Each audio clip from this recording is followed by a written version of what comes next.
So, my name is Rajat Bani. I am from IIT Dhanbad.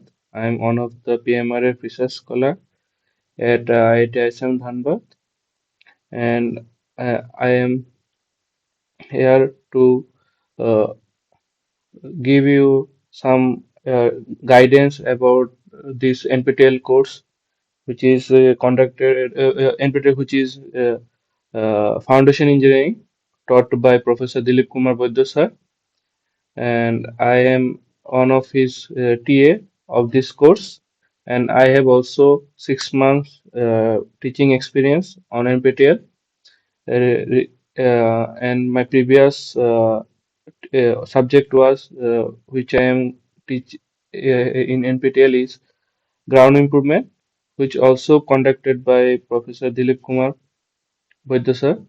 So today we are in week 3. So in today's session, I discuss about the week 3 lecture plans first, and then try to solve problems about regarding this week 3 theories. And after that, if time permits, I also solve some assignment problems, previous year assignment problems, that is 2020 and 23. And after, I will take one doubt session class in this session only.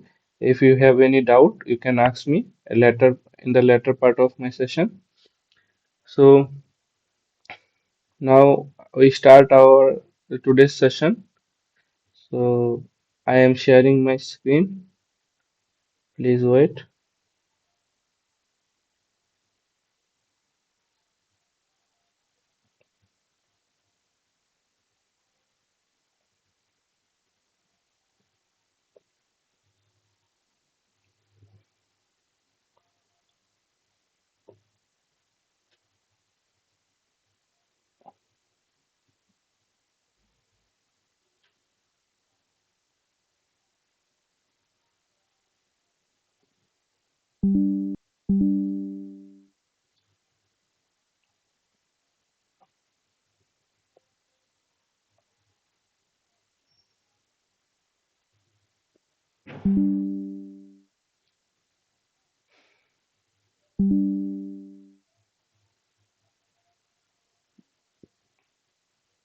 I think my screen is visible to everyone.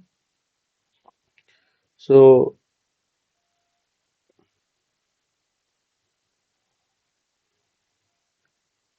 let's start our today's discussion. So in this foundation engineering class, in week 1, we discuss or go through about the basic soil mechanics, revision the basic soil mechanics, and try to get some idea about this foundation engineering class. And in week 2, we we go know about the different types of foundation, and how these foundation are divided. That is how we divide shallow foundation or uh, and deep foundation based on the depth of the foundation. That is, if the depth of the foundation is less than equal to the width of the foundation, then it is called by then it is called shallow foundation. And this theory is given by the Tarjagi. And if this depth of the foundation is greater than the width of the foundation, then it is called deep foundation. And we also go through the Tarjagi's bearing capacity formula for strip footing, and also go through the different types of uh, failure regarding foundation failure, like general shear failure, local shear and punching failure, which is encountered our which is incorporated our design during in the calculation of the bearing capacity.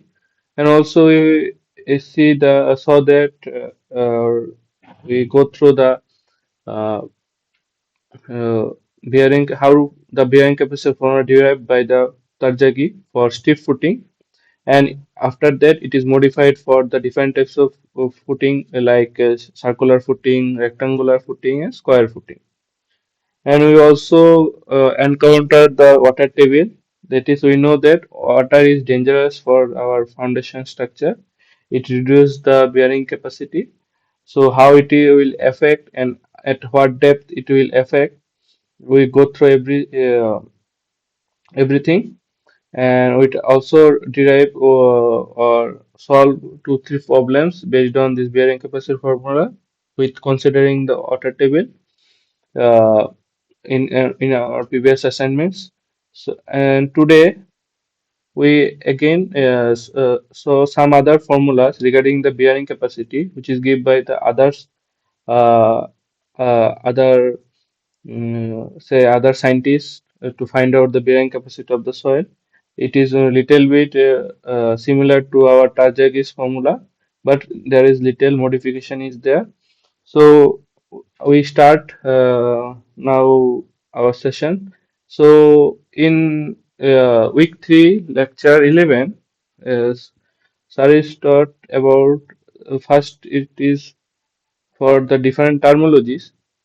We go through the different terminologies, that is what is gross bearing capacity, what is net bearing capacity, what is net safe bearing capacity, and what is then at last what is uh, safe bearing capacity.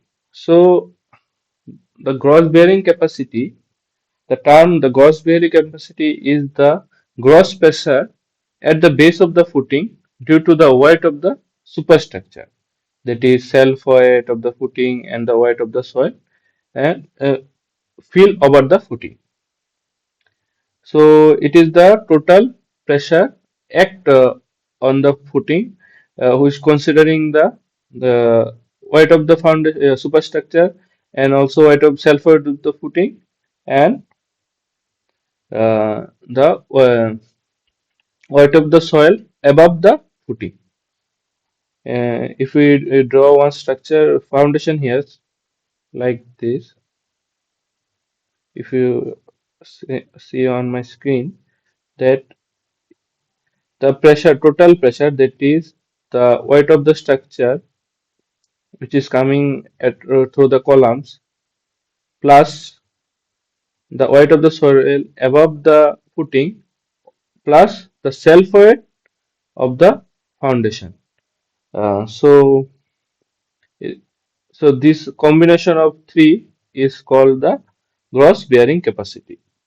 And then there is one term called net bearing capacity. So in net bearing capacity, we subtract the surcharge over the footing from the gross bearing capacity.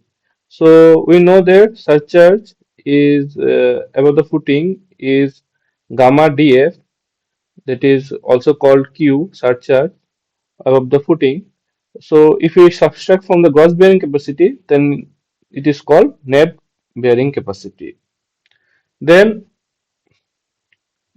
the similar way, if we subtract the surcharge from the our ultimate bearing capacity, which is we found from our Tajagis formula, that is for street footing, that is CNC plus QNQ plus zero point 0.5 gamma B and gamma. Then uh, after that, if we subtract the surcharge, then it is called net ultimate bearing capacity, similar to the net gross bearing capacity. So if we subtract surcharge from the ultimate bearing capacity, then it is called net ultimate bearing capacity. Then one term is come that net safe bearing capacity. So for our safety purpose, that is we know that the soil is uncertain in nature. It is we hardly predict what happen in next few hours or next few time. We don't know. So for our safety, we consider some factor of safety by uh, for our in our design. That is the concept of factor of safety is that we tackle the uncertainties in the soil and foundation designing. So If we divide the net ultimate bearing capacity with the factor of safety, then we come with one term that is called net safe bearing capacity. And at last, if we add the surcharge again with the net safe bearing capacity, then it is called then it is called allowable bearing capacity, which is safe for shear, or it is called only safe bearing capacity. So these are the terms here we discuss for designing our foundation. It is very important. Our goal for designing our goal is to find out the allowable bearing capacity by considering the factor of safety, which is say for uh, shear, which is that means the allowable pressure, uh, which act on the foundation without failing by shear. Then there is one problem, which is simple problem based on this formula. So here it is given that to find out the column footing, to find out the allowable bearing capacity of the footing, assuming the factor of safety 3. So here given the column footing of 1.8 meter by 8 meter, that is it is square footing. This is both sides are same. Then the depth of foundation is given 1.5 meter, and soil is cohesionless soil, that is C is equal to that is cohesion is 0. Unit weight is given 21 kilonewton per meter cube. Phi is given 36 degree. So find out the allowable bearing capacity. So before finding the allowable bearing capacity, we find out the bearing capacity factor, that is NC, NQ, N gamma for different for cohesion, surcharge, and mm, such an so by from this table, from in previous class we discussed on table uh, based on the to find out the NC, NQ, and gamma based on the our angle of internal friction. So for 36 degree, if you go the this previous table once again, I think I show you. So if you go previous tables, you see that for 36 degree, phi is equal to 36 degree. Our NC is 63.53, NQ is 47.16, and N gamma is 54.36. So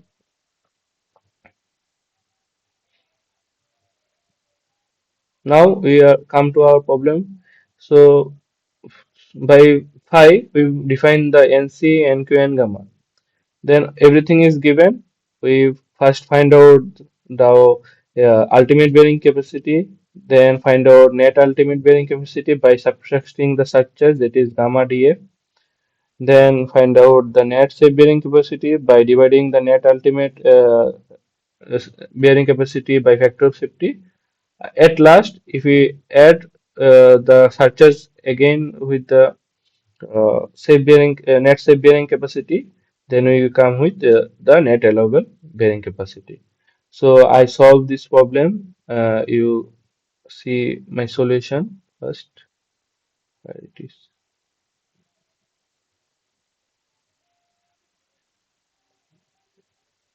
Here I am solving it.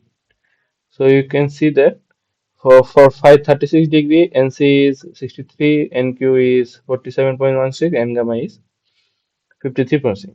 So putting all these value for square footing, the formula is bearing capacity, ultimate bearing capacity formula is 1.3 CNC plus gamma D and Q plus zero point 0.4 gamma B and gamma. We know that cohesionless soil C is 0, so first term is 0. So then put all this value which is given in question, that is gamma is 21, D is 1.5, B is 1.8, and Q and gamma we define. So we get the ultimate bearing capacity is 230 point uh, sorry 2000 2307.46. After that, if I we subtract the surcharge, that is gamma d, from ultimate bearing capacity, we got 2275.96. Then, to find out the net safe bearing capacity, we divide the net ultimate bearing capacity with factor of safety, that is 3, and we come with 758.6 bearing capacity, net safe bearing capacity. Ultimate at last, that is net safe bearing capacity, or we can say allowable bearing capacity. We add gamma df with net shape. We come with the bearing net shape, allowable bearing capacity, that is 790.15. So our answer is 790.15 kilonewton per meter square.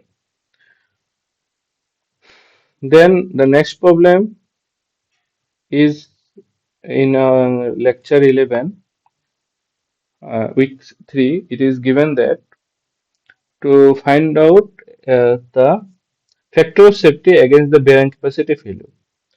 So it is given that column footing size given 22 by 2, that is square footing. The depth of foundation is given 1.5 meter. Then soil is given dense cohesionless soil, that is again C is equal to 0. Then phi again it is given 36 degree. Unit weight of soil is given 21 kilometer per meter cube, and total load carried by the foundation is given here is 2500 kilonewton. So we have to find out the factor of safety against the bearing capacity failure. And here one term is given that groundwater table is not encountered. So water table effect we will not consider. So here one thing is I should mention here that the total load carried by the foundation is the total safe load. So we have to find out first the safe bearing capacity, QS. So for finding out safe bearing capacity, first we again find out the ultimate bearing capacity, then subtract the gamma df, that is subtract, and we get the net safe bearing capacity. After that, if you divide the this net safe bearing capacity with factor safety, so net ultimate bearing capacity. So after, if we divide factor of safety, after we get the net safe bearing capacity, and then again add gamma df, we get the safe bearing capacity. So we know that load is equal to the bearing capacity into size of the foundation, that is here b square, that is size of the square footing. So if we put all this value in this equation, at last we in solve, at last we find out the our factor of safety. So I am showing the solution. So we see that all this value I put Q ultimate, first we find out the net ultimate ultimate bearing capacity by putting this all this value in this equation, that is 1.3 CNC gamma plus gamma D and Q plus zero point 0.4 gamma B and gamma, and again C is equal to 0. Put all this value, find out the Q ultimate bearing capacity, then subtract the surcharge, that is uh, 21 into, it is 21, yes, 21 into 1.5. So we get the net ultimate bearing capacity, and after, if we divide by factor of safety, we find out the factor of safety. So we don't know the fs, that is factor of safety, so keep it is at as it is, keep it as it is. So after that, for finding out the safe bearing capacity, we add the our surcharge, that is 21 into 1.5. So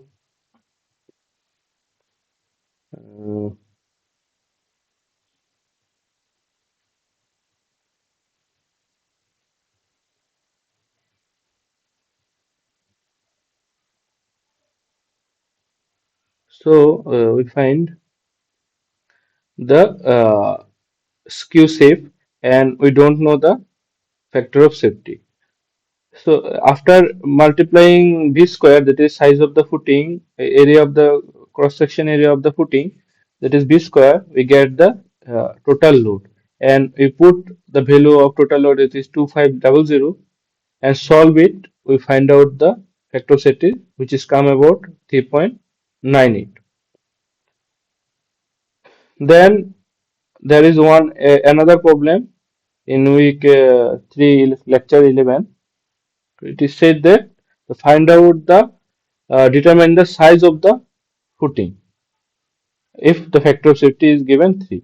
So it is again given square footing, and depth of the foundation is given, thickness it is lie on the silty sand, and C is given 38.3 kilometer per meter square, meter square. Unit weight of soil is given 18.5 kilometer per meter cube. Phi is given 30 degree. So, and by using this given value, we find out the size of the footing. So first, we have to find out the bearing capacity factors, that is NC, NQ, N gamma, by for phi is equal to 36. So again go to the uh, table which is given in previous class for finding out the NC and Q gamma for based on the phi. So our given phi is 30 degree. For 30 degree, phi is 37. NC is for 37.16, and Q is 22.46, and gamma is 19.13. So we found out the NQ, NC, and gamma. Then mm, then we put sorry uh, then we find out first find out the Q ultimate. So Q ultimate using the formula for square footing 1.3 C N C plus Q N Q plus zero point 0.4 B A gamma N gamma. So put all this value, but we don't know the size of the footing. So keep it as it is. So, and after that we find out the again net ultimate bearing capacity by subtracting the gamma d. Then we find out the net safe by dividing the net ultimate by factor of safety. At last, we find out the net safe by add gamma df again. So after we multiply this net safe with the size of the footing, cross section area of the footing, that is b square. We don't know the b value of b. We find out, and equating this equation which is with our total load which is given here uh, uh, 2500, and solve it, and this equation come about a cubic equation, and solve it, and we find out the size of the footing. So I am showing the solution here. You see that first we find out the uh, ultimate Q ultimate. So we don't know the value of B, so I keep it as it is, and then we find out the net ultimate, then net save, then Q save, and equating to, and solving this cubic equation, and find out about the size of the footing is almost equal to 1.7 meter. So lecture 11 questions are now completed. Now we go to the lecture 12. So in lecture 12, we come with another bearing capacity equation which is given by the Meyerhof. So here one statement is given that Hassan, Basic, Meyerhof, and many other are given the different types of bearing capacities theories. And these theories are little bit This all theories are similar to the Tarjagi's theory with little modification, and there is only variation is with the n gamma term, and most acceptable equation in this time is given by the Mayer and it is called Mayer theory. uh, and it is one of the generalized equation. So it is given here that Q ultimate, that is ultimate bearing capacity, is equal to CNC SC DC IC plus QNQ SQ DQ IQ plus zero point 0.5 B into gamma N gamma S gamma D gamma I gamma. So where NC NQ N gamma is bearing capacity factor we previously know, and it is based on the our it is depends on the angle of internal friction, and SC is SQ S gamma is the shape function, DC DQ D gamma is the depth factor, IC IQ and I gamma is the inclination factor of the load on the foundation. So here all the terms are given, name of the terms are given. So uh, Mayarov also given in the equation to find out the NQ, NC, N gamma. So we see that all these terms are depends on the angle of internal friction. So here it is given that NQ is equal to the e to the power pi tan phi into whole into 10 square 45 degree plus 5 by 2. If you found out the NQ, then the term NC and gamma also found out because it is depend on the NQ. So NC is equal to the cot phi into whole into NQ minus 1, and N gamma is the NQ minus 1 whole into 10 1.45. And if we put phi value, different phi value, that is 0 to some 50 degrees, we get this table based on this equation. So you don't no need to remember this table. If you remember this formula, we can derive easily for any value of phi, these terms. And in most of the cases and most of the problem, this NC, NQ, and gamma are given for different phi value. So I think no need to remember it. If not given, if at least you remember this formula, so you can easily find out the NQ, NC, and gamma.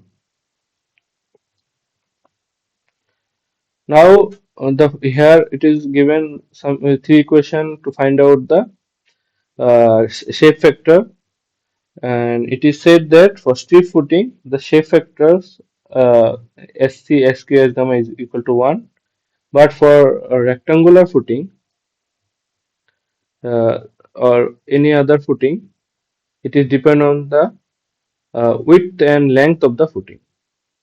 So here it is given SC is equal to 1 plus zero point 0.2 into B by L. B is the width of the footing, L is the length of the footing into 10 square 45 degree plus pi by 2. Where SQA as gamma is equal, and it is given here that 1 plus zero point 0.1 B by L 10 square 45 degree pi by 2. And one condition is given there, phi is should be greater than 10 degree. It is should be greater than 10 degree. If it is less than 10 degree, then SQ S gamma is equal to 1. And this formula is given for rectangular footing. Then here it is given depth factor equations. So for DC, the equation is 1 plus zero point 0.2 d by b 10 45 degree plus pi by 2. Q and D gamma again equal, and it is equal to 1 plus zero point 0.1 d by b 10 45 degree plus pi by 2. Similar condition are given here that phi should be greater than 10 degree. If it is less than equal to 10 degree, then dq d gamma equals to 1. Then it is come from one other three other formulas are given for inclination factor. Inclination means the load which is coming from the structure through the column, the angle of the load. If it is straight or perpendicular to the footing, then the inclination factor is equal to the 1. If it at a certain angle to come at the foundation, then we use this inclination factor, that is IC, IQ, and I gamma. So IC and IQ are equal, and it is equal to 1 minus alpha by 90 degree and whole square. So where alpha is in degree, and this alpha is the inclination angle of the load, and I gamma is equal to 1 minus alpha by phi whole square, where phi is the angle of internal friction of soil. Now again, one another concept is here given based on the effective area, and which is based on the eccentricity of the load. We know that if we design our column should be like that, the load or the position of the column or the load which is coming from the structure should be at the center of the footing or at the CG of the footing. If it is not, then there may be possibility to create some bending moment uh, below the foundation, or there may be possibility to create different shear stress, that is in one position there may be create the tension stress, and another position that may create the compression. So we know this soil is poor in tension, so there may be risks to crack the foundation in tension. So we have to design our footing like that. The load should be uh, which is coming from the column should be routed to the foundation through the CG of the foundation. If it is not, then the due to this eccentricity, the effective area of the footing, cross-section area of the footing, it is reduced, and this may be and our width and length of the footing may be modified based on our eccentricity.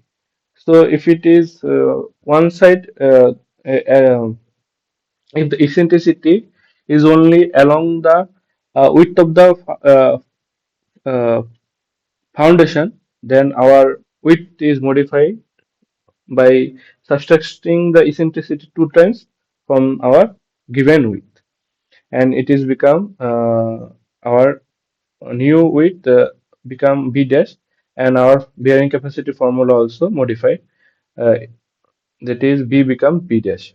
If it is if the width eccentricity and both the direction, then we also modified our length and width in for both uh, uh, for both the cases, and for, it is become L dash B dash. Here it is given, and these two uh, equation are given to find out the L dash B dash, and our cross section area, which is taken the load from the structure, will also be modified. That is, A become A dash, and A dash is equal to a new our new cross section area is equal to L dash into B dash. So you should remember it. If eccentricity of loading take place, then here discuss about the contact pressure. So contact pressure is the pressure which is at below the surface of the footing. So for different types of soil, there may be different variation of the contact pressure. So here we see that there is three types of contact pressure are given.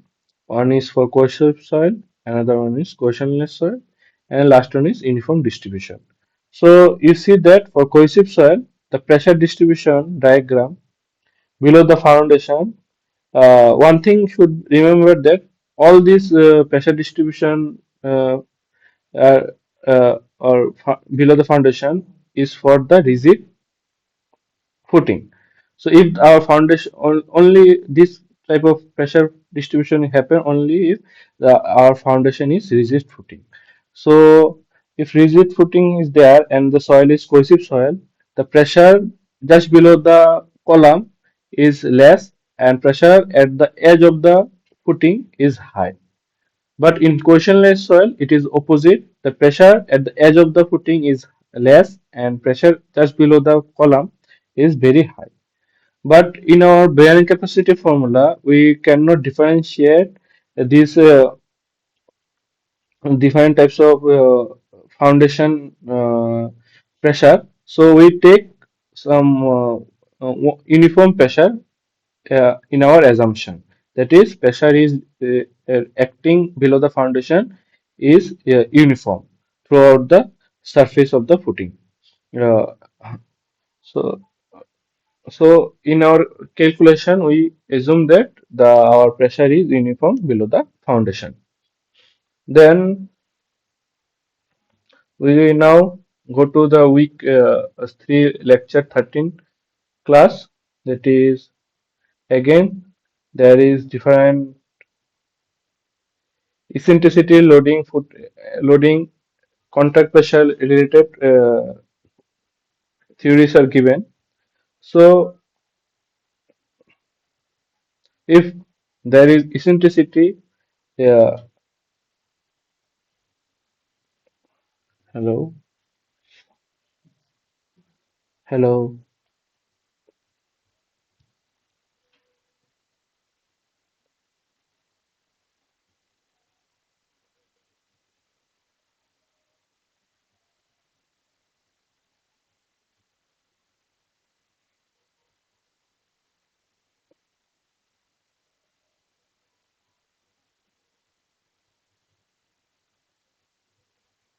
hello,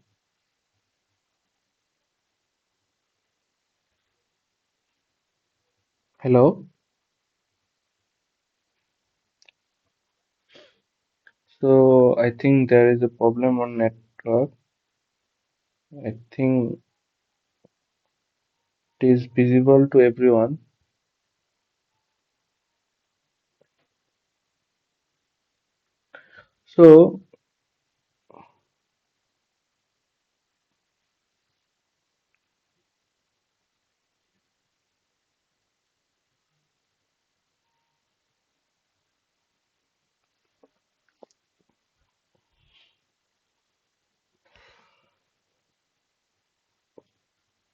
So in lecture 13, here it is given the pressure distribution diagram for uh, below the surface of the footing for different eccentricity.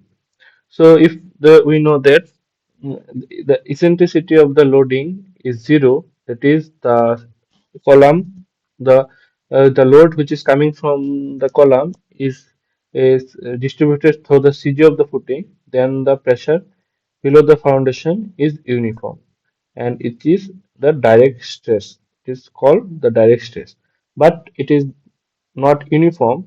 That is slightly far from our CG.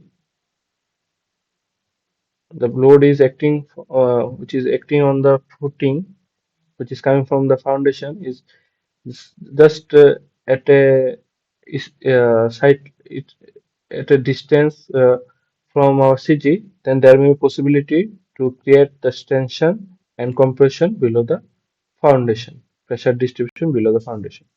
So, and due to this eccentricity, there two loads are created. One is particle load, another one is movement due to this eccentricity. So you see that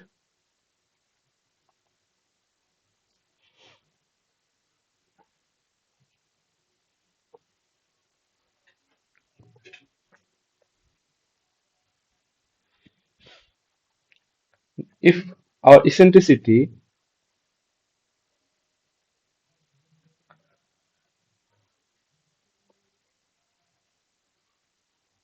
and three cases are given based on this eccentricity. So two type of stress is created due to this eccentricity. For for vertical load, always one stress is created, that is direct stress, and for eccentricity, the another stress is created, which is called bending stress. And due to these two types of stress, direct stress always compressive for foundation, and for moment, bending moment or moment, which is created for eccentricity, it will act. It created two types of stress at the edge of the footing. At one edge, it is tension. At another edge, it is compression. So, if our uh, eccentricity is less than the one-sixth of the width of the foundation, then there is no problem to create any tension zone below the foundation. Because we know that if tension is created below the foundation, and we know that concrete which is used to create the foundation is weak in tension, then there may be possibility to crack the foundation or damage the foundation. So if our eccentricity is less than V by 6, so in both the edges, the pressure is compressive. That is, maximum minimum pressure is compressive. If it is equal to the V by 6, then at one edge the pressure is compressive, and another edge the pressure is zero. So you see that one edge the pressure is compressive, and another edge the pressure is uh, zero. If the eccentricity is greater than V by 6, which is dangerous for our case, then there is one edge is under in compression and another edge is under tension. You see that if we extend this line, the pressure distribution diagram, it is cross the foundation, which above the and creates some tension like that. So this case is very dangerous for our foundation. So we have to maintain our eccentricity uh, less than equal to B by 6. So which is safe uh, from our tension crack. Then,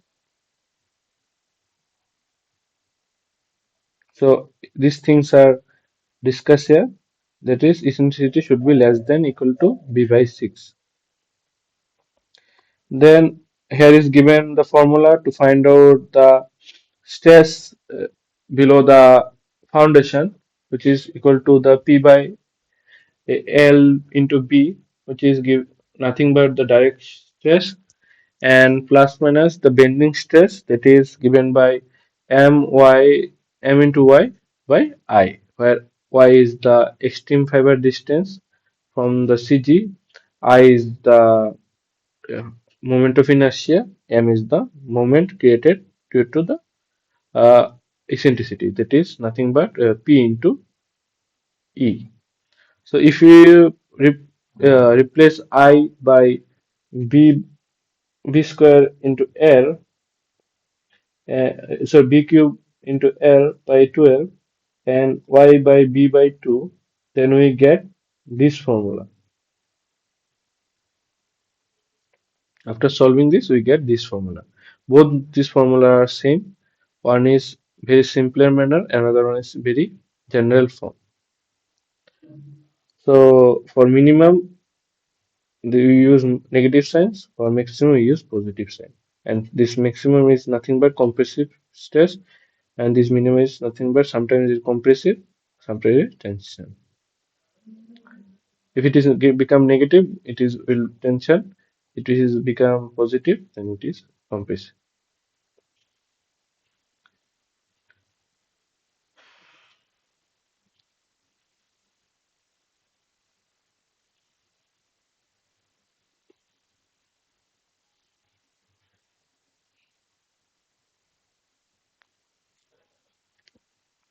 We don't need to.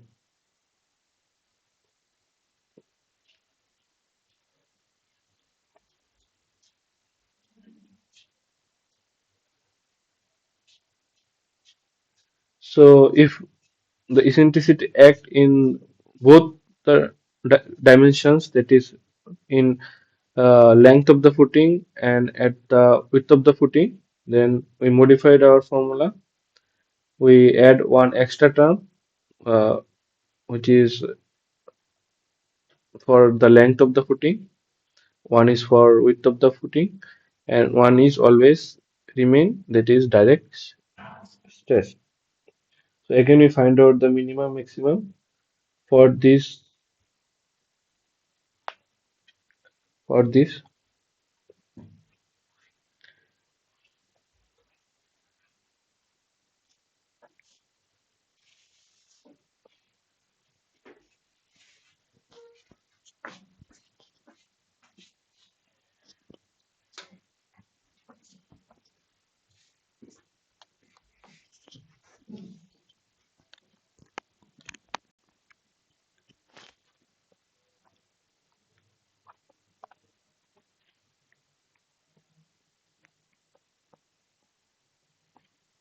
So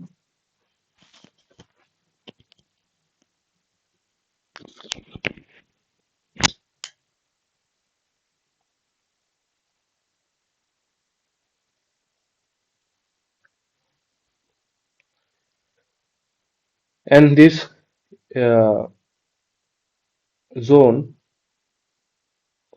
which is that is b by 6 from here and b by 6 from here and l by 6 from here or l by 6 from here, and if we draw one zone based on this dimension, and this zone is called current zone, and if our load is in between this zone, then there is no possibility of tension, create tension under the footing. And if it is beyond this zone, if that is if load coming at this point, then there may be possibility to create a tension under the footing, and this zone is called current zone. Current, it is, and the dimension of this zone is b by 3, that is 2 times of b by 6 by into l by 3, that is here it is l is given, here it is a, so a by 3, which is the 2 times of a by 6. Sorry, this is 2 times of a by 6.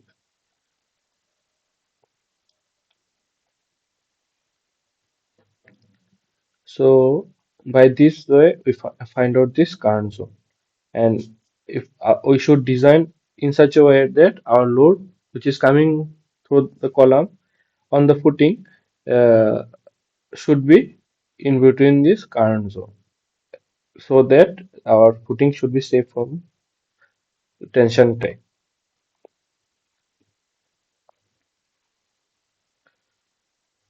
So now we solve some problems one by one.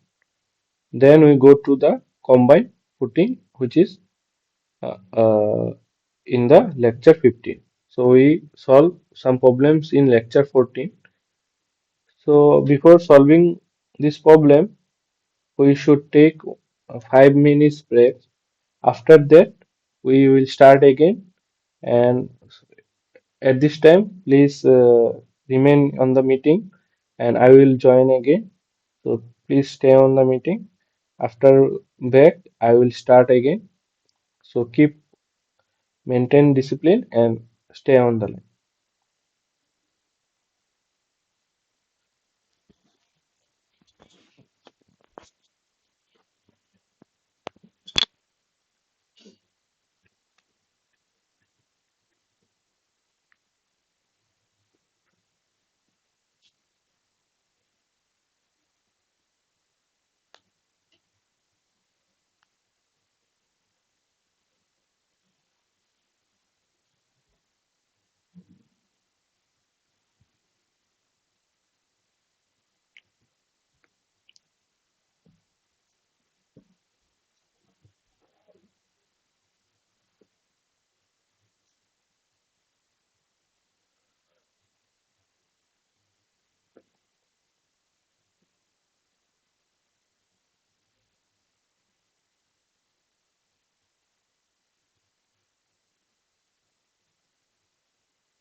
Hello everyone, welcome back to the class again. So we now uh, go through the remaining parts of our lectures and solve the assignment problems at last. And if you have any doubts, you ask me at the end of the session. So in we now in week 3 lecture 14. So here it is given three problems and we try to solve these problems, which is very simple. So in our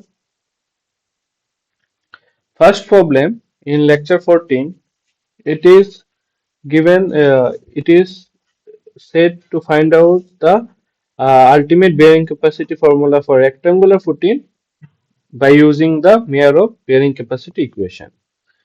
So given that the dimension is given, B is given 1 meter, uh, L is given 3 meter, and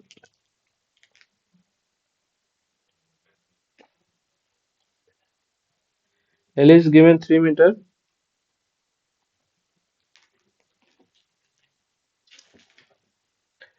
and unit weight of dry unit weight of soil is given 15.5 meter kilonewton per meter cube. Saturated is given 19 kilonewton per meter cube. Then internal friction 530 degree is given. Internal friction of sand 530 degree is given. Then depth of the foundation is 1.5 meter. And it is said that water table is at the base of the footing. So water table effect should be taken place. So to find out this, we first know the bearing capacity formula given by the Mayer, which is CNC A SC DC IC plus QNQ SQ DQ IQ plus zero point 0.5 zero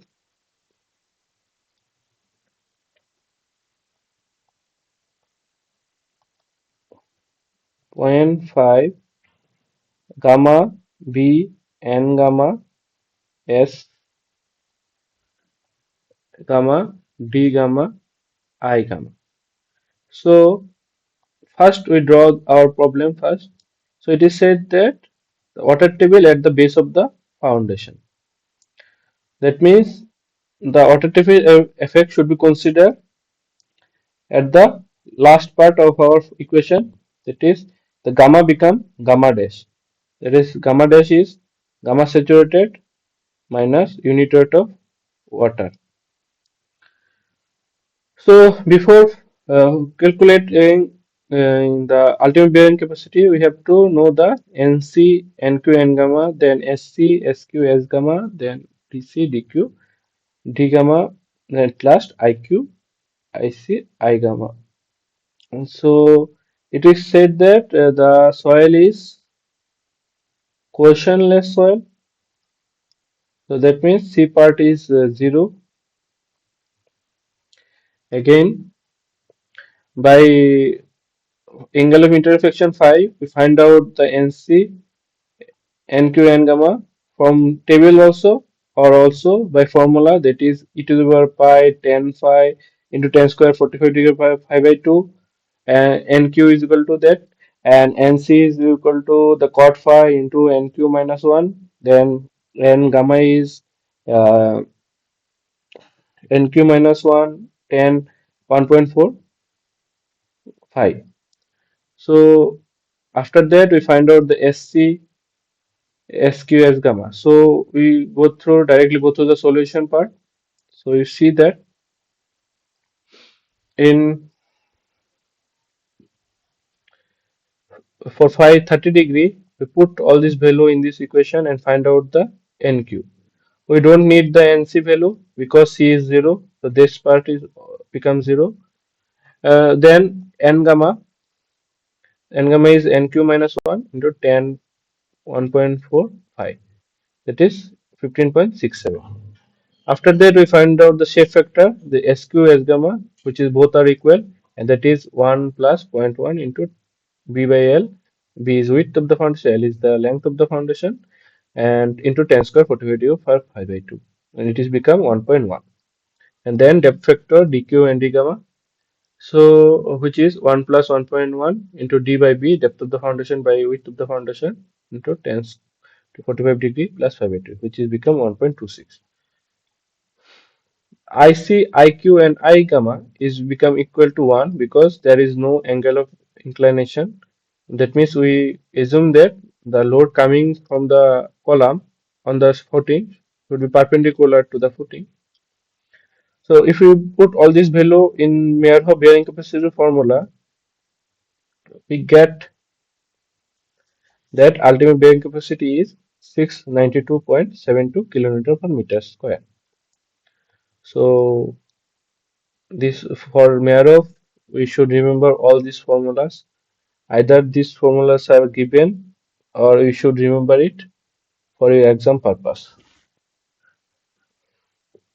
And uh, it is observed that uh, through research that Meyerhof bearing capacity formula given the best result to find out the ultimate bearing capacity for shallow foundation because it considered the shape of the foundation, also considered the depth of the foundation, and considering also the load inclination. So it consider all these factors. So this formula give best result to find out the bearing capacity for shallow foundation. Then we go to the second problem of lecture 14.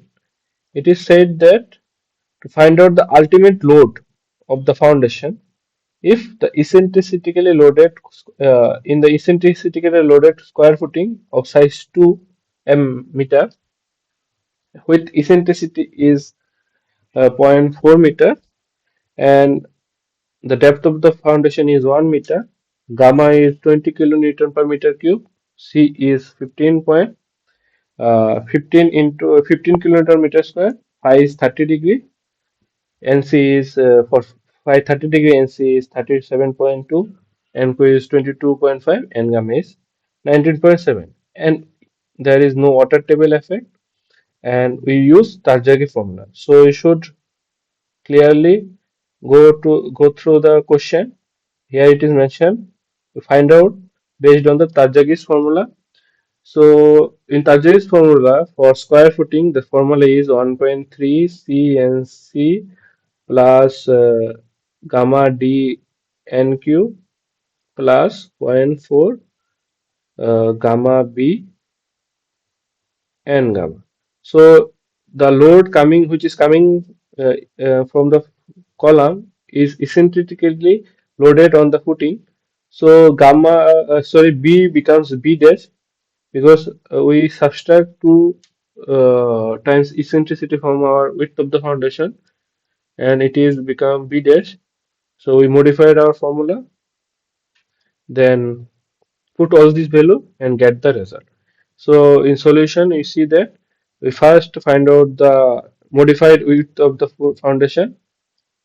And after that, put all these values on this equation 1.3 CNC this equation and get ultimate bearing capacity, which is uh, 1364.52 kilonewton per meter square. But our goal is to find out the ultimate load. So to find out the ultimate load, we multiply the effective area. Remember effective area because here it is load is applied at eccentrically on the footing. So the foundation's cross section become modified. So it is effective area. If we multiply, then we get the ultimate load, and our effective area is L into B dash. And if we multiply, then our total ultimate load is 3274.85 kilonewton. Then the last problem of lecture 14. Sorry.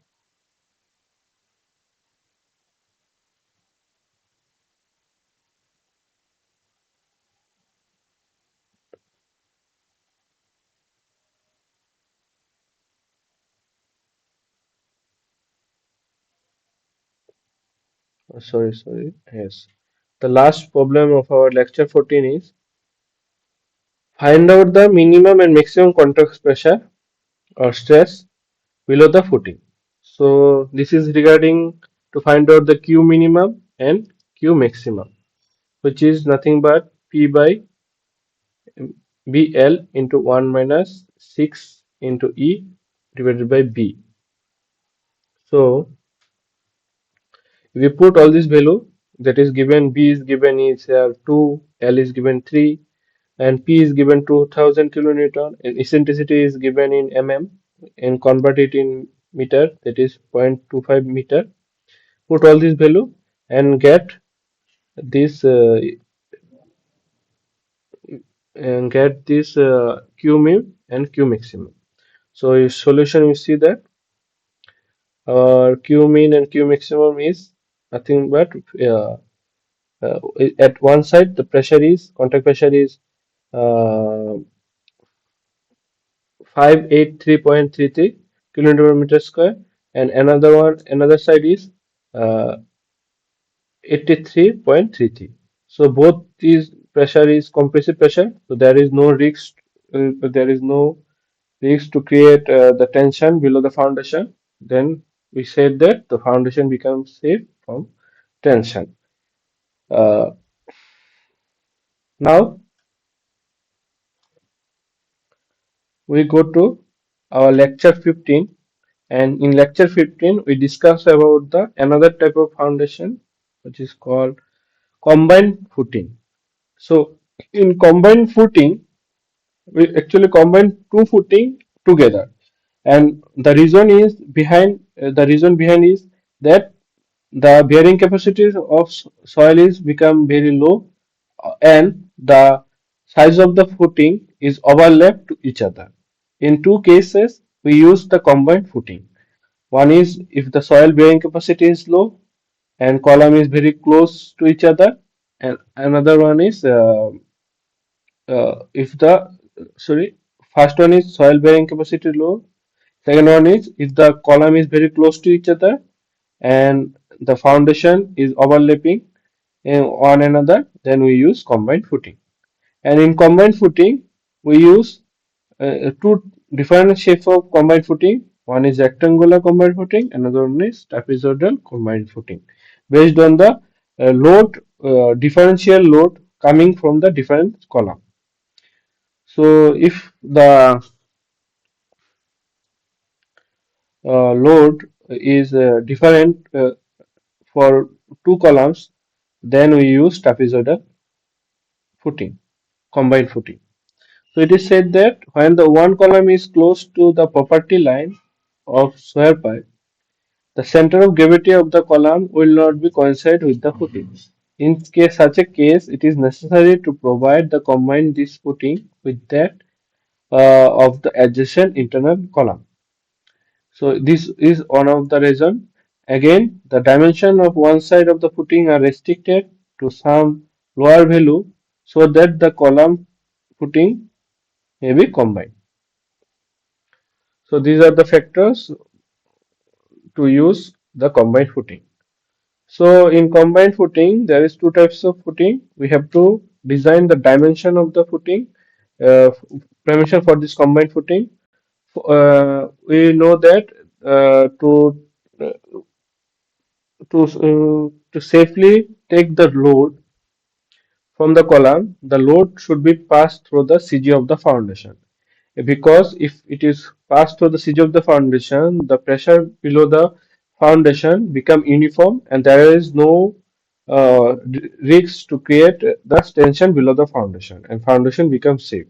So for this, we have to design in such a way that the load combining both the column should be passed through the CG of the foundation. So for finding out the dimension, we first in rectangular combined footing, we first find the area of the combined footing.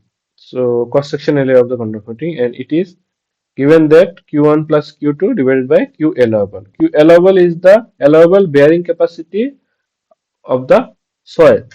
So by this we find out the area of the cross section area of the footing. Then we find out the uh, center of gravity from one column, and if you take moment at a column at the point of column uh, 1 and taking moment, then we find out the center of gravity or CG of the load uh, from the column 1. After that, if you add the side distance or edge distance from the center of the column of the footing foundation from with the if we add with this CG, we find out based on the considering moment, we get the half width of the our footing. After multiplying two, we get the total length of the footing, and after that, if we divide this area by this total length, we get the width of the footing. By this way, we design our dimensions of the combined footing. Now, in trapezoidal combined footing, there is for designing there is three unknowns. One is B1, L1, and last one is B2. So B1, B2 is the width of the footing. L is the length of the footing. So in this case, we should one term should be known. After that, we get the solution based on this equation. So here we know, assume that the length of the footing we know, and the size B1 is greater than B2 because B1 takes greater load than the B2. Oh, sorry, Q1 column is takes the sorry, the column Q1 is taking greater load than the column 2. So the width of the width also vary. That is B1 greater than B2 because the Q1 greater than Q2. So again, to find out the area, cross section area, we use this formula, that is Q1 by Q2 divided by Q allowable. We get the cross sectional area, and this cross sectional area is nothing but the area of the trapezoid. So this is half into B1 plus B2 into L. After that, we again find out the CG of the foundation from any of the column. So for this, we use the moment equilibrium equation and taking moment at any of the point of column. So and get the CG from any of the column. After that, we add the edge distance and get the half width of the, or we get the CG from any edge of the column. And we know that for trapezoidal, the edge of the footing, sorry, CG from one edge become B1 plus 2P2 by L divided by B1 plus B2 by 3. So if we we solve these two equations, we get B1 and B2. So one problem also is solved based on this formula. We see. So it is said that a trapezoidal footing, that is trapezoidal combat footing, is given, uh, and support to square column. One is point, sorry, 300 mm. Another one is 500 mm. So then the column center to center distance is given 6.4 meter. Then uh, safe bearing capacity of the soil is given 400 kilonewton per meter square. Then bigger columns takes, that is 500 mm column is takes 5000 kilonewton. Smaller size column, that is 300 mm column, is take 300 kilonewton. So design the suitable size of the footing for this trapezoidal footing. We have to design. So we have to design the dimension of this trapezoidal footing. So first we find out the length of the this trapezoidal footing. So it is nothing but half of this width of the column, half of this plus half of this width of the column, and plus the center to center distance, which is become 6.4 plus zero point 0.3 divided by 2 plus zero point 0.5 divided by 2, and get 6.8 the length of the footing.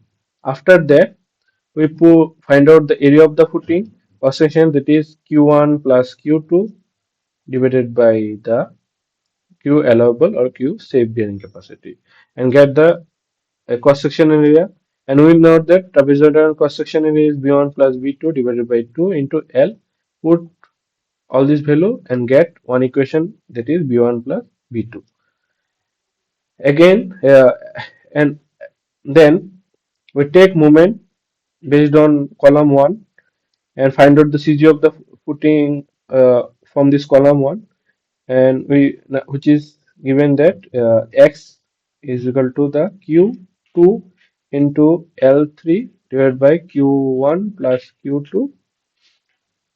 So if you add edge distance, that is half of this point 5 meter, and we get the CG of this combined footing from this edge, first edge. And we know that the CG of the trapezoidal is B1 plus 2B2 from this edge divided by B1 plus B2 into L by 3, and put all this below. Then again we get another equation, B1 plus 2B2. Solve these two equation, B1 plus B2 and B1 plus 2B2, and get B1 and B2. So I solve this question here. You can see that here B1 plus B2 is equal to 5.88, one equation, and B1 plus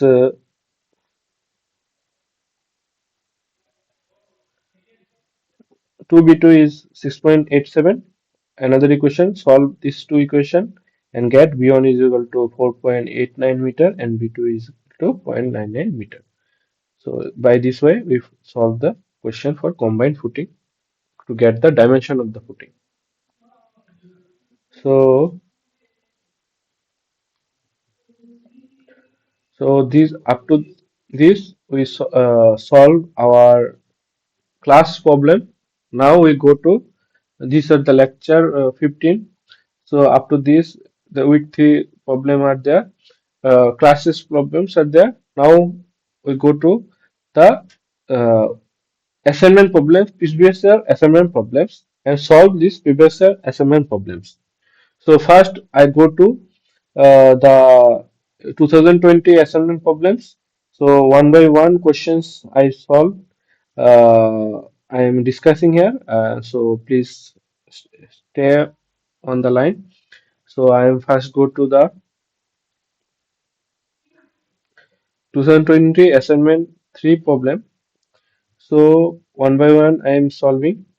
Here is the solution also I am giving along with me. So there is no problem. So I've solved now one by one these assignment problems. So in assignment 3, 2020 assignment 3, first problem is given the match list 1 and list 2 with given terms, which is given. So here given ultimate bearing capacity, net safe bearing capacity, and aerobic bearing capacity. So it is in ultimate bearing capacity is the maximum bearing pressure which safely, sorry, maximum pressure which soil can carry safely without risks of shear failure. So for ultimate, the correct match is option B. Then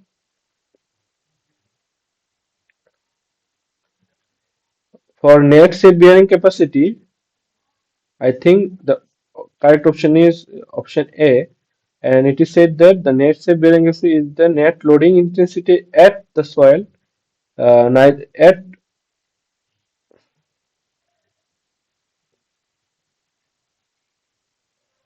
Sorry, sorry, by mistake.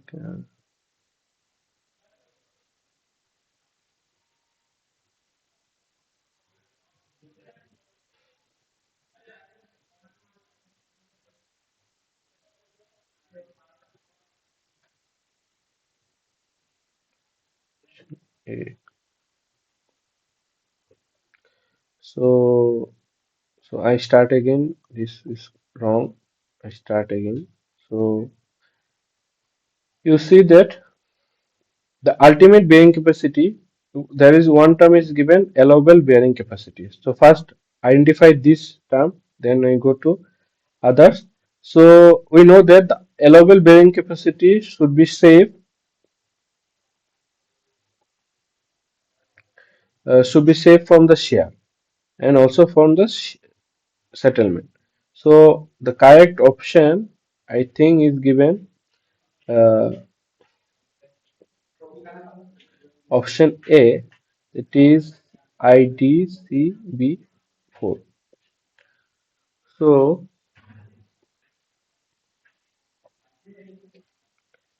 we match that here it is given that ultimate bearing capacity is the maximum gross intensity of loading that the soil can support before it fails in shear. Okay, okay.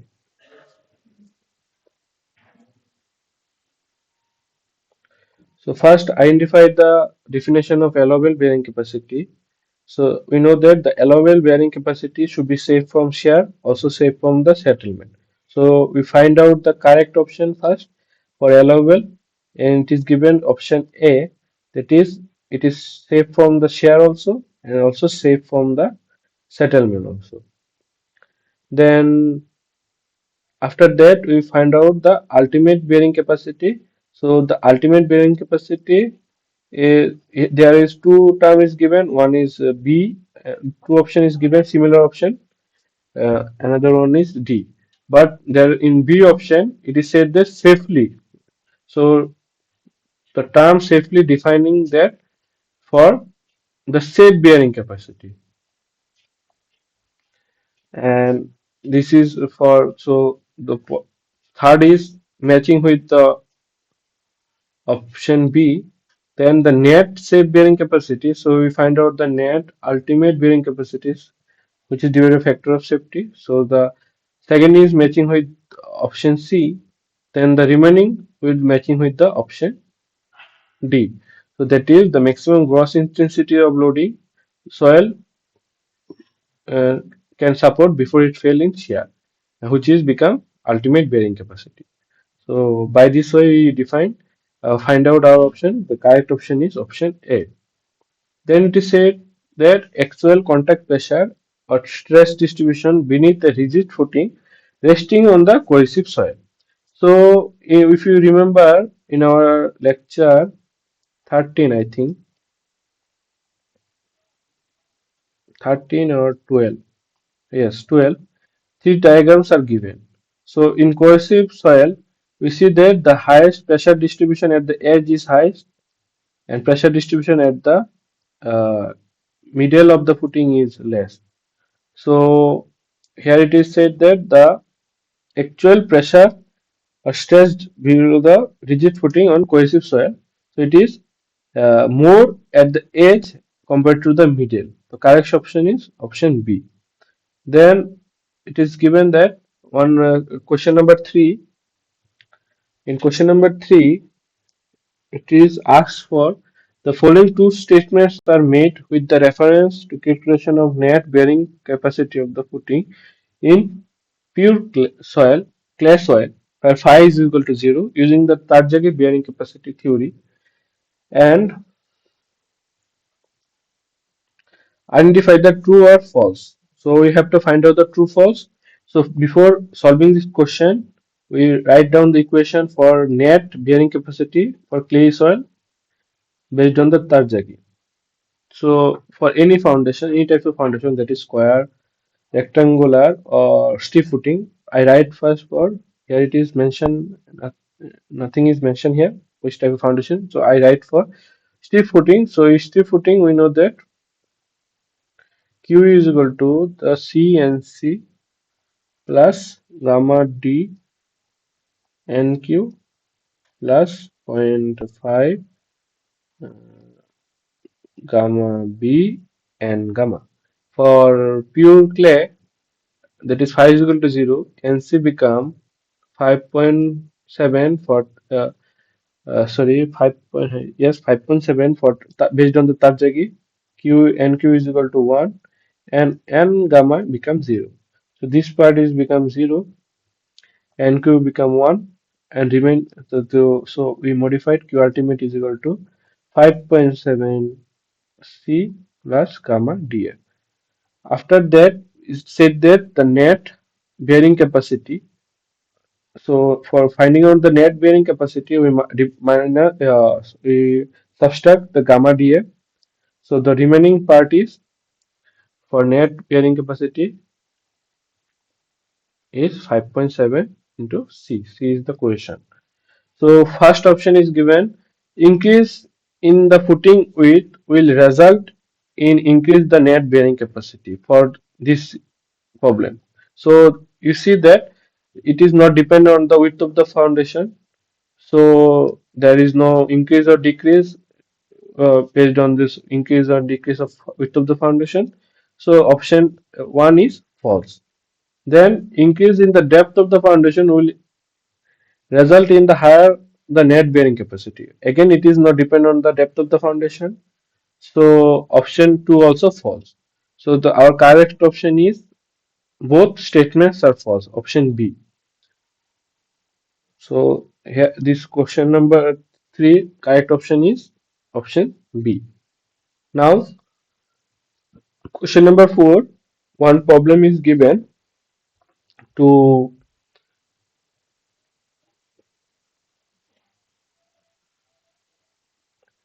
find out the ultimate bearing capacity of the footing.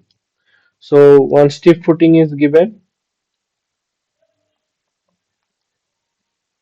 One stiff footing is given. Then width of the foundation is given. It is said the quotientless soil that is C is equal to 0. So C term part uh, is cancelled out. Then uh, gamma saturated, gamma dry also given 20 kilometer per meter cube for saturated.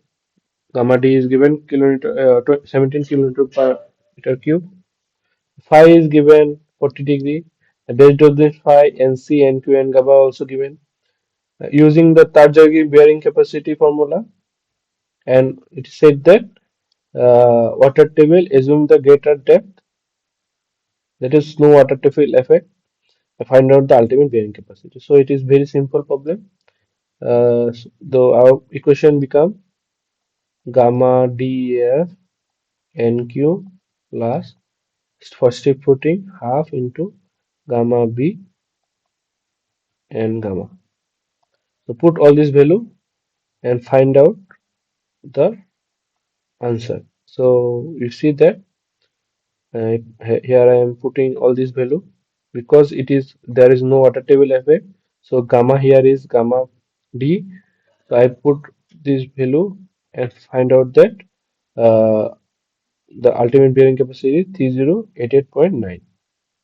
So our correct option is option C. You see that 308 our my answer is 3088.9, which is almost 3089. So our correct option is option C. Then question 5, which is based on the question 4, they said that to find out the allowable bearing capacity if the factor of safety is 3.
Sorry for the interruption. There is a network issue. So I think, hello, I think I am again visible, audible. So I am again sharing my screen. So we up to four question we have to solve. We have solved. So now in question number 5, it is said that to find out the allowable bearing capacity using the given data from question number 4, and sector safety is given 3. So to find out, we solve many problems today, similar types of problems. So first we find out the net ultimate bearing capacity from this question number 4. So if question number 4 we find out the ultimate bearing capacity, if we subtract the gamma dF, that is subtracted from the ultimate bearing capacity, we get the net ultimate bearing capacity.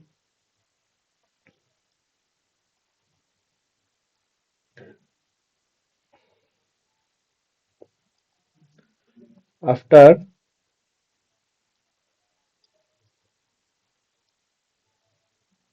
ultimate bearing capacity, after that, if you divide this net ultimate bearing capacity by factor of safety, we get net safe bearing capacity. After that, if you add net add gamma dA with the net safe bearing capacity, we get the safe bearing capacity, which is nothing but the allowable bearing capacity. So you see the solution then. There, first we find out the net ultimate bearing capacity, then we find out the net safe bearing capacity by dividing the factor of safety, then we find out the net allowable bearing capacity by adding the suches. So you find out that our net allowable bearing capacity is 1040.97 kN per meter square. So our correct option is here, which is almost 1040.7, which is almost 10401. So correct option is option A. Now in question number 6, again use the data from the question number 4, but here it is find out ultimate bearing capacity, but given that water table is rise to the base of the footing. So we have to consider the water table effect. So here the water table, it is said that at the base of the footing. So in soil part, that is n gamma part, the water table effect should be considered.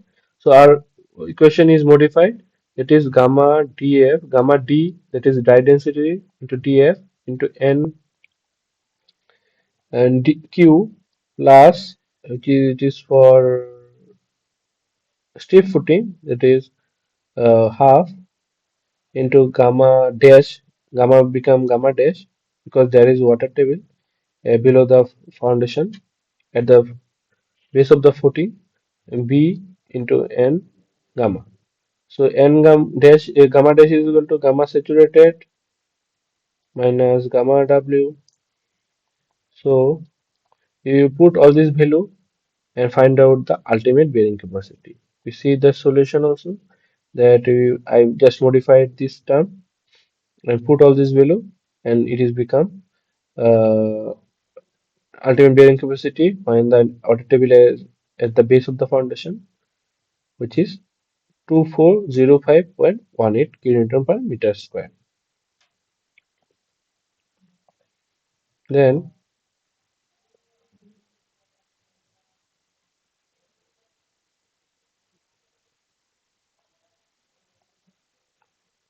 now we come to question number 7. So before coming, so in question number 6, the correct option is option D. So now question number 7, it is said that a strip footing 3 meter wide with its base at a depth of 2 meter from the ground surface. Resting on the dry sand, it is gamma D is equal to 17.6 kilometer meter cube. Phi dash is given 36 degree, C is 0, and delta is 0.75 phi day. And a 100 kilonewton per meter cube load act at a center of the footing at angle of 10 degree to the vertical. We find out the net ultimate bearing capacity using the Mayer-Of theory. You should remember that you use Mayer-Of theory. Alpha is given, angle of inclination given, so you need to consider the IC, IQ, I gamma. So find out the net ultimate bearing capacity using the Mayer-Of. So before using Mayer-Of, you have to find out the shape factor, depth factor, and inclination factor. So here it is said that C is equal to 0. So terms which is belongs to the question will become we will not to find out. So we have to find out the first SQ as gamma which is equal, that is 1 plus zero point 0.1 B by N. Here it is B is equal to, it is for stiff footing. So for stiff footing, we know that SQ and S gamma equal to 1. So we no need to calculate, but we have to find out the depth of the depth factor, that is dq and d gamma, which is equal, which is 1 plus zero point 0.1 into d by b into 10 45 plus 5 by 2. So 10 45 plus 5 by 2,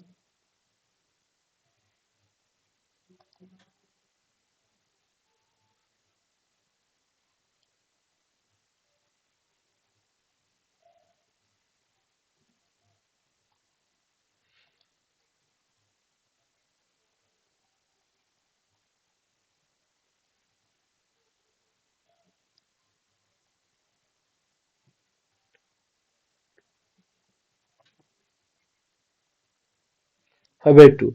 So put all this value and find out the uh, uh, dq and d gamma. Now we find out the inclination factor IQ. For IQ, which is 1 minus alpha by 90 degree into whole square. We know that alpha is there 10 degree. We put all this value, we find out the IQ. For finding out the I gamma, which is 1 minus 10 alpha divided by 5 whole square, and put again all this value. Phi is 36, I think 36 degree, and alpha is 10 degree. Put all this value, we find out the I gamma. After finding out all this value, we put these values in this equation. We have to find out the net ultimate. So we subtract the gamma df, and we all together calculate. So then our formula becomes nq minus 1 gamma df sq dq iq. So we no need to write sq because sq and s gamma is equal to 1. So iq plus zero point 0.5 gamma, there is no water table effect, I think.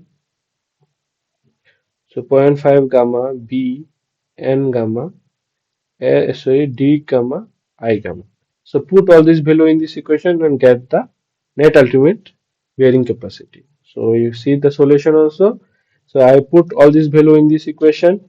First find out the shape factor, so which is equal to 1 for stiff footing, then depth factor, that is become 1.131, Then inclination factor IQ is equal to 64 by 81, I gamma is equal to 69 by 324.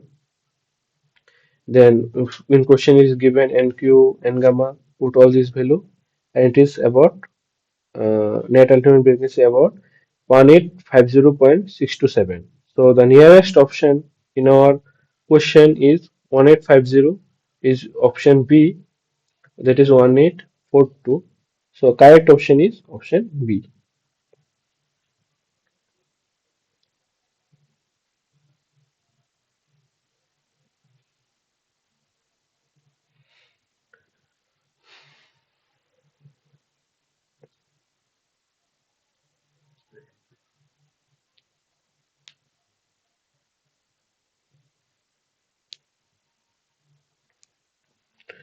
Now we come to the option, sorry, question number 8.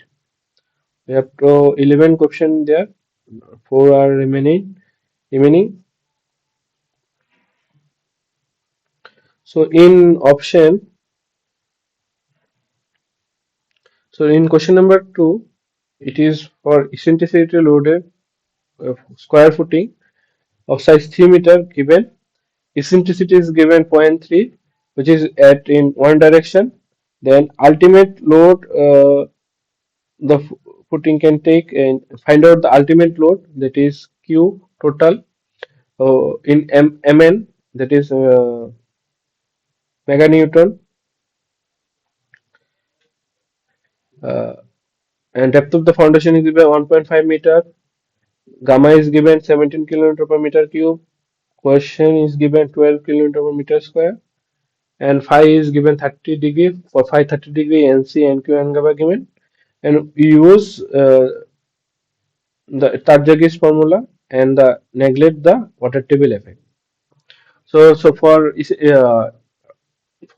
square footing, the formula is 1.3 CNC plus gamma D n gamma plus zero point 0.5 gamma B n gamma.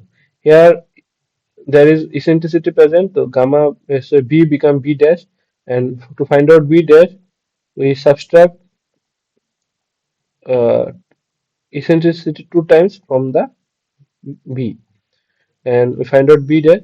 After that, we find put all this value. We find out the Q ultimate. After finding out that, we have to find out the ultimate load. That means for finding ultimate load, we multiply the bearing capacity ultimate bearing into effective area, that is L into B dash, and we get the answer. So you can see the solution. After putting all this value, first we modified the B, that is become B dash, that is 2.4.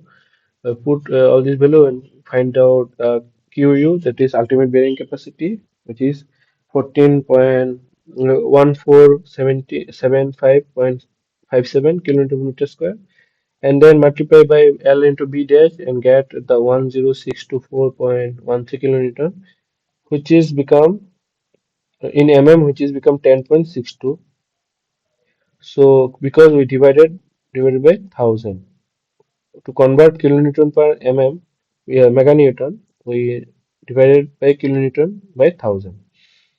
So and our correct option is option C, 10.62 meganewton. Now in question number 9. So in question number 9, it is asked for uh,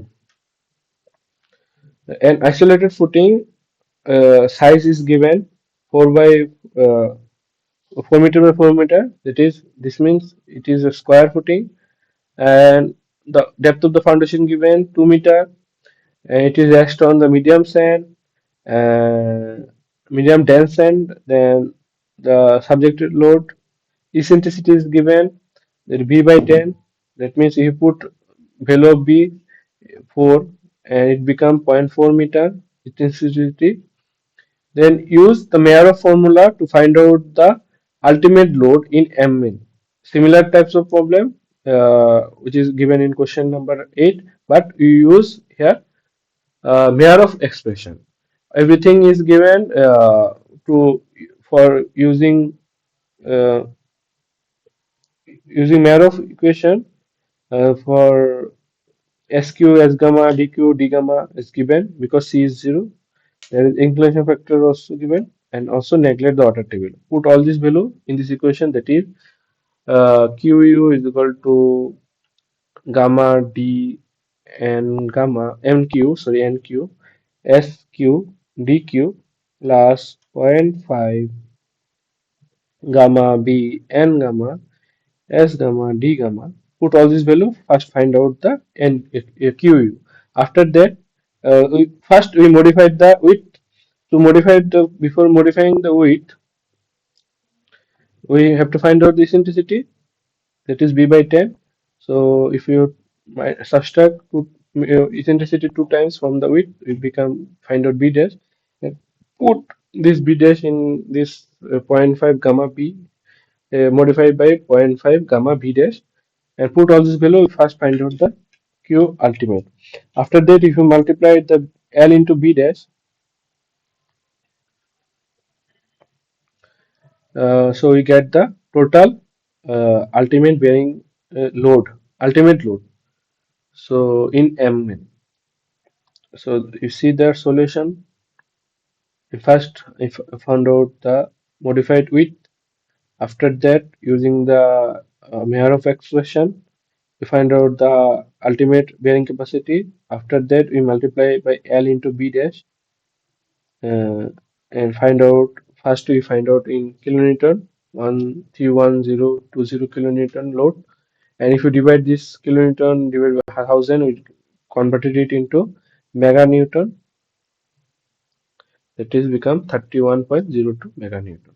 So our correct option is option 31, option A.